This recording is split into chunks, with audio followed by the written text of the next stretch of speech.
Bonjour à tous, on se retrouve pour une nouvelle review sur Wakfu saison 4. Ça fait très longtemps que je n'ai pas suivi Wakfu, ça va à peu près, j'ai à peu près 2-3 mois de retard, c'était une période un peu compliquée, mais ça y est, je suis prête à revenir dans Wakfu pour finir la saison quand même, ça me tient un petit peu à cœur. Donc c'était l'épisode 5, Nénécrom. J'ai beaucoup de choses à dire sur cet épisode-là, je crois que c'est mon épisode préféré de cette saison 4 pour le moment. C'est vraiment, euh, j'ai adoré ce que l'épisode nous montre, ce qu'il essaie de nous raconter de manière plus globale. Donc l'épisode commence de manière un petit peu, commence de manière un petit peu glauque, si on peut dire.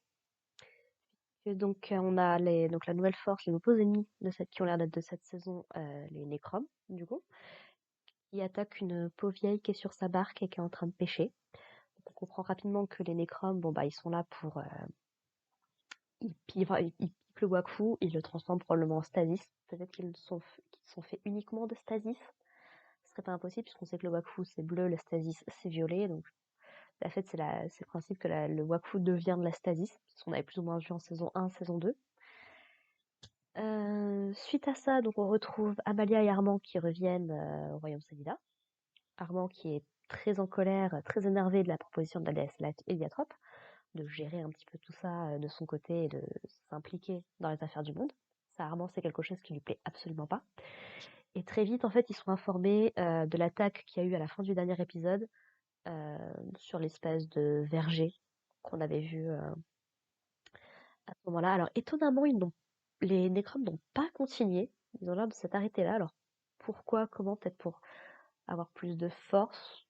On sait pas trop, on n'a pas d'infos par rapport à ça. Et voilà, donc en fait, ils constatent un petit peu les dégâts. Ce que j'aime beaucoup, c'est que Amalia déclare que que c'était les arbres préférés de leur mère. Et j'aime beaucoup ce parallèle qu'on fait entre leur mère et leur père. Leur mère qui est décédée il y a très très longtemps, quand Amalia était toute petite, et leur père, c'est beaucoup plus récent.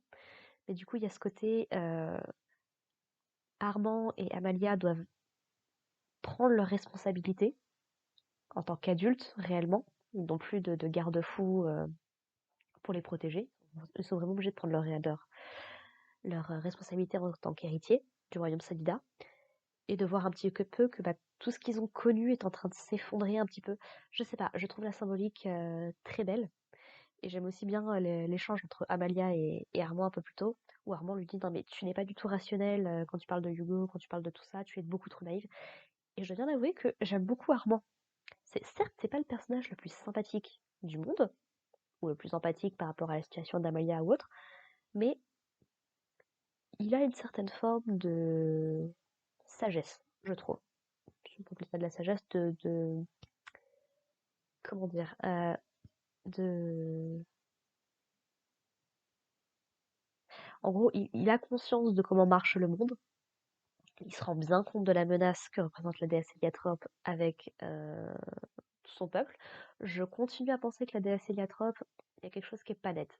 J'ai vraiment pas un bon feeling avec elle. Et c'est confirmé un peu plus tard dans l'épisode, puisque donc la déesse Héliatrope est informée de la présence des Nécrobes dans ce monde-là. Elle a l'air de suggérer que c'est quand elle s'est échappée de la dimension où elle était enfermée depuis tout ce temps, grâce au sauvetage de Nora, que les Nécroms en auraient profité pour arriver dans le monde des doses. Je sais pas du tout comment ça marche, parce qu'a priori, je me posais justement la question de s'ils ont toujours été plus ou moins là, s'ils ont toujours plus ou moins pu agir, pourquoi est-ce qu'on les a jamais vus avant? C'est un peu le même type de reproche que j'avais par rapport à Oropo avec la fratrie, c'est que pendant autant la saison 2, à la rigueur, mais toute la saison 1 nous présente Nox comme étant cet antagoniste qui a passé 200 ans à ravager le monde pour récupérer le Wakfu pour alimenter son horloge. Et t'as l'impression que, avec du recul, après avoir entendu des avis d'autres personnes, effectivement, t'as pas l'impression que Nox il a fait tant de mal que ça, de 1, ce qui est vraiment dommage pour le coup.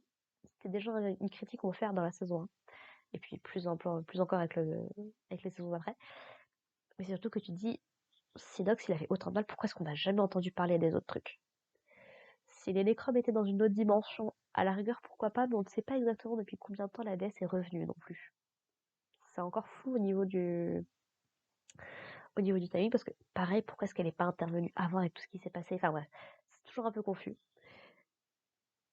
Mais donc voilà, donc il y a une petite, c'est parce qu'en fait, donc Nora l'informe que les Necrons sont revenus parce que Hugo donc est revenu suite à la réunion avec les chefs, avec les dirigeants des différents royaumes, est revenu à Emelka, est revenu voir son papa. Donc on a revu Alibert. Première grosse surprise que je me souviens pas qu'on avait vu dans la saison 3. Peut-être moi qui avais loupé un truc. Mais Az et papa.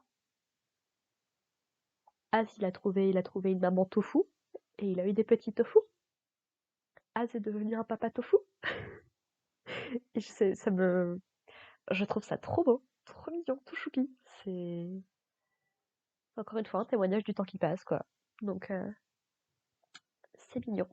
Donc on a un petit peu Alibert, voilà, qui se prend quelques remarques de ses clients, mais c'est gentil, c'est tranquille. Ça m'a beaucoup fait penser. En fait, vraiment cet épisode-là, j'ai l'impression de revoir l'épisode 1 de la saison 1 de Wakfu, avec des évolutions, forcément, mais il y a cette même ambiance un petit peu de Yugo qui est un personnage important, euh, qui se questionne sur pas mal de choses, bon ça c'est en plus. Mais voilà, le côté on retourne à MLK, on a des créatures bizarres qui apparaissent, enfin, voilà, je saurais pas comment l'expliquer beaucoup plus, mais j'ai cette vibe, j'ai retrouvé un peu cette vibe de début de saison 1 qui m'a fait plaisir. Et donc bah du coup Hugo se confie un petit peu à Albert et lui explique bah, tout ce qui va pas, c'est le fait que bah, le roi Solida est décédé, qu'il a retrouvé sa mère et que c'est une déesse et que ça rend tout plus compliqué, que Kilby est de retour, qu'il a découvert Nora. Voilà, il se met un petit peu, il se confie un petit peu à Libère et à Libère qui dit non mais tu peux pas continuer à te punir, tu peux pas prendre sur toi le destin du monde entier, c'est pas possible. Et ouais, c'est vrai que Hugo, de par en fait, pendant les 3 premières saisons, de par sa nature en fait d'héliatrope, sa nature unique puisque c'était le seul héliatrope encore en vie, bah, le poussait forcément à affronter des forces qui le dépassaient un petit peu, que ce soit Nox qui le recherchait pour le Wakfu qu'il possède, que ce soit Kilby, bah, forcément qui avait été libéré et qui était bon alors faut que je la joue tranquille pour pas me faire choper cette fois. Ça a pas marché. Oropo qui est littéralement un enfant plus ou moins métaphorique de Hugo quelque part. Et donc tous les OAV avec les Dofus Héliatropes. Donc c'est tout un ensemble de choses qui fait que Hugo, de par sa nature même, attirait en fait tous les problèmes et toutes les comment dire tout ce qui symbolisait le monde des 12. Et là maintenant il n'est plus tout seul. Il a des personnes auxquelles il tient énormément, qu'il ne veut pas abandonner, qu'il ne veut pas laisser, et ça lui fait terriblement mal. On revoit également Chibi, Chibi qui a grandi. Bon, Gourgal de son côté, ça reste toujours un bébé dragon. J'aimerais beaucoup revoir une interaction entre Adama et Grougal pour le coup. Et Chibi du coup qui n'est visiblement toujours pas au courant de ce qui se passe. Alors c'est un gamin, je veux bien, il doit avoir à peu près le même âge que Hugo à l'époque. Peut-être un peu plus jeune quand même, peut-être pas déconner. Je crois que Hugo doit avoir pas loin de 20 ans maintenant. Quelque chose comme ça. Donc voilà, donc il se confie un petit peu et c'est là que bah, les Necrons attaquaient Melka, comme à l'époque les petits sbires du Shenmue. Donc, donc ils aspirent le Wakfu de pas mal de personnes. Ils ont pas l'air d'être morts en tant que tels, puisqu'ils continuent un peu à bouger. Mais voilà, visiblement ils absorbent le Wakfu des gens. Alors est-ce que potentiellement en absorbant leur Wakfu, surtout vu leur apparence, est-ce qu'ils ne sont pas à terme censés plus ou moins devenir des Necrons? Parce que toute la question, c'est est-ce que les Necrons sont une espèce à part entière qui ont leur propre, qui vivent dans leur monde, qui ont leur propre truc et tout, ou est-ce que, de la même manière que le Wakfu devient de la stasis, est-ce qu'il est possible que les gens normaux deviennent des Necrons? Ce qui peut être supporté par un élément qu'on voit plus tard, c'est quand on a les Necrons qui commencent à se réveiller, à vraiment se mettre en action, on voit une figure qui ressemble vachement à un dragon. Des images que j'avais vues, je pense que c'est Ephraim, puisque la grande déesse mentionne que Nora n'était pas seule quand elle a libéré la grande déesse, ce que je ne savais pas. Je pensais qu'elle était toute seule, puisqu'on l'avait vu qu'elle. Mais Ephraim était avec elle, ce qui est pas déconnant, puisque leur Dofus aurait éclos en même temps. Nora avait mentionné qu'ils étaient dans un autre monde. On sait toujours pas très bien le pourquoi du comment que ça marche, mais Du coup, je me demande si Ephraim ne serait pas mort, entre guillemets, ou en tout cas, visiblement, il est passé du côté des Nécroms. Qu'est-ce que ça implique? Est-ce qu'on va pouvoir le sauver? Bonne question. Mais voilà, donc Kilby et Nora viennent aider Hugo. Et du coup, ils vont faire un rapport à la déesse Eliatrope, qui panique totalement.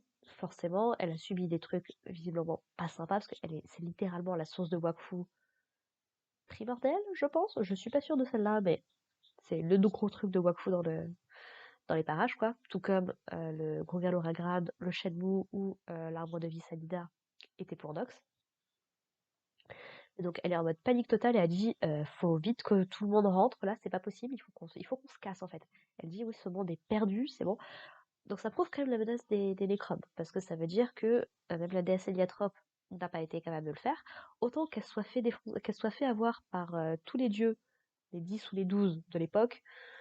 Bon, un contre 10, un contre 12, c'est pas foufou. Mais là, que les Necrons aient réussi à la traumatiser à ce point, ça te pose quand même la menace. Maintenant, c'est encore cette partie des vibes qui ne me plaisent pas, c'est le côté il faut qu'on se casse.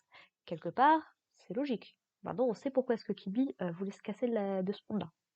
C'est quelque chose de familial, visiblement. D'abandonner un petit peu. Surtout que c'est très drôle parce que l'épisode d'avant, elle était en train de dire oui, non, mais Millie Seliatrope va un petit peu gérer tout ça, puisque visiblement vous n'êtes pas capable de le faire. La première menace arrive. Oui, non, en fait, laissez tomber. On n'a plus rien à voir. Ciao. Et du coup, bah, Hugo décide de ne pas. Hugo, pour lui, c'est pas possible. Il ne peut pas abandonner que ce soit le monde des 12 ou les gens auxquels il tient. Donc, il décide de revenir et d'aller aider Amalia et Armand. Très intéressant d'ailleurs. Elle a dit que tout le monde était enfin, un des héliotropes mentionne que tout le monde est rentré. Et elle dit non, personne ne doit être laissé derrière. Mais visiblement, pas mention de Chibi. C'est. Oui, bonjour, t'as quand même un fils qui est en vie, avec son frère dragon. Faudrait peut-être faire quelque chose. Oui, non, peut-être. Non, bon. Alors, est-ce que c'est parce qu'elle n'arrive pas à le détecter? J'en doute très fortement. Est-ce que c'est parce qu'elle s'en fout? J'ai des doutes là-dessus aussi, surtout que Chibi est très innocent, donc elle pourrait probablement lui faire gober ce qu'elle veut. Même s'il y a Grugal, et Grugal, on le prend pas pour un idiot aussi facilement. Donc le mystère de Chibi, pour le coup, je ne sais pas. Alors est-ce que les auteurs réservent Chibi pour plus tard dans la saison? Franchement, je suis pas contre. Ou est-ce que c'est juste un point et elle a juste oublié Chibi? Il faudra attendre la fin de saison pour voir ça. Un truc que j'ai très envie de voir également, quand on est sur les fratries, euh, je veux un team-up Amalia Armand contre les Necrons. Bon là il y a Hugo qui s'est rajouté, donc je pense pas que ça va arriver. Mais franchement, un team-up Amalia Armand, je veux voir ça. Ce serait génial. Qu'est-ce que j'ai d'autre à noter? Et pour finir, du coup, bah, on a toute la situation qui se passe du côté de la famille personnelle, puisque donc on a ce fameux, j'ai complètement oublié son nom pour le coup, mais on a donc cet aveugle qui ressemblait fortement à un Kra, qui avait un arc, qui s'est dirigé vers la famille d'Eva. On apprend dans cet épisode, c'est confirmé, c'est lâché, cet homme est le père de Évangéline. Et elle a, mais alors genre pas du tout, mais alors pas du tout l'air heureuse de le voir. Alors on sait qu'il était en prison, mais qu'il a l'air d'être quand même assez chill, parce que c'est toute la question, est-ce que c'est un ennemi, est-ce que c'est une menace, est-ce qu'il est juste là parce que voilà.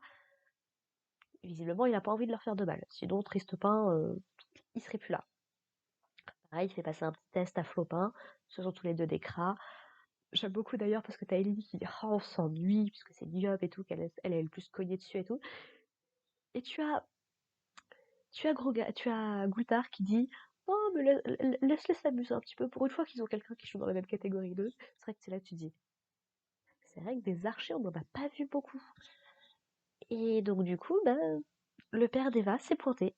Eva n'a pas du tout l'air contente de le voir, il était en prison, donc est-ce que ça n'a pas un lien? Je crois qu'il a tué pas mal de gens. Est-ce que c'est quelque chose avec lequel Eva n'est pas d'accord? Elle n'a pas eu l'air de le reconnaître au début, donc est-ce que ça fait tellement longtemps qu'ils se sont pas vus que du coup il a énormément changé et tout? On ne sait pas. Qu'en est-il de sa petite sœur? Également, est-ce que sa petite sœur a connaissance de son père? Est-ce qu'elle va intervenir? Est-ce que beaucoup de questions, beaucoup de trucs sympathiques. Et sinon, bon bah on avait toujours Po qui fait l'imbécile avec Pain. Du coup, Pain qui commence à s'énerver, à faire ressortir le chouchou qu'il a absorbé, mais Évangéline qui le calme très vite. J'aime beaucoup le côté Baba Évangéline qui maîtrise tout le monde. En même temps, vu la famille qu'elle se tape, tu m'étonnes. Et donc voilà, et donc en gros, le père d'Évangéline est venu demander à Pimpin de quitter Évangéline parce qu'il attire que des problèmes. Alors de un, j'ai envie de dire, mon gars, tu as quelques années de retard, parce que Pimpin est une menace dans la vie d'Évangéline depuis littéralement la saison 1, depuis notamment sa première grosse perte de contrôle quand il s'est mangé un petit peu Armand et qu'il a blessé Évangéline et brisé son arc. Donc ouais, si. Pourquoi est-ce que le gars n'intervient que maintenant? La seule chose qui a changé, c'est l'arrivée de Pain. Parce que s'il avait juste voulu voir Eleni ou Flopin, il se serait pointé, il n'y aurait pas eu de problème. Mais là, il n'arrive que de maintenant qu'ils sont rentrés de la dimension de repos, que Eva a accouché et que Pain est désormais dans l'équation. Et on sait que Pain, alors à moins que je me plante quelque part, hein, il me semble, quoique j'ai un doute, je sais plus si du coup Gultar est redevenu le dieu Yop, parce qu'il était redevenu le dieu Yop post-OAV, quand Pimpin avait perdu son bras. Et est-ce que du coup les pouvoirs ont été transmis à Pain, ou est-ce que Pain est juste un demi-dieu particulièrement cheaté? Je ne sais pas. J'ai un petit peu oublié le détail. Mais donc, a priori, c'est qu'il y a quelque chose avec Pain qui a attiré son attention. Peut-être le chouchou avec lequel il est revenu. Ce serait pas impossible non plus. Enfin voilà, c'est un petit peu près tout ce que j'avais à dire sur cet épisode. Donc je crois honnêtement que c'est mon préféré de la saison pour l'instant. J'en ai vu que 5 sur 12 ou 13, donc il y a moyen que ça change, hein. Des petites scènes d'action plutôt stylées également. De la musique, rien que de particulier qu'on n'a pas revu avant. Donc ouais, non, c'est un bon petit épisode qui m'a filé une vieille vibe nostalgique. C'est truc de fou. Enfin voilà, du coup, bah, on se retrouve dans l'épisode 6 très bientôt. Maintenant, je suis revenue pour enregistrer, donc je vais essayer de faire ça un peu plus régulièrement. J'ai pas mal de vidéos qui arrivent sur la chaîne, donc même si Wakfu, c'est ce qui vous intéresse, n'hésitez pas à jeter un petit coup d'œil, hein, vous avez déjà trouvé des trucs qui vous intéressent. Et puis surtout, bah voilà, portez-vous bien. À plus, bye!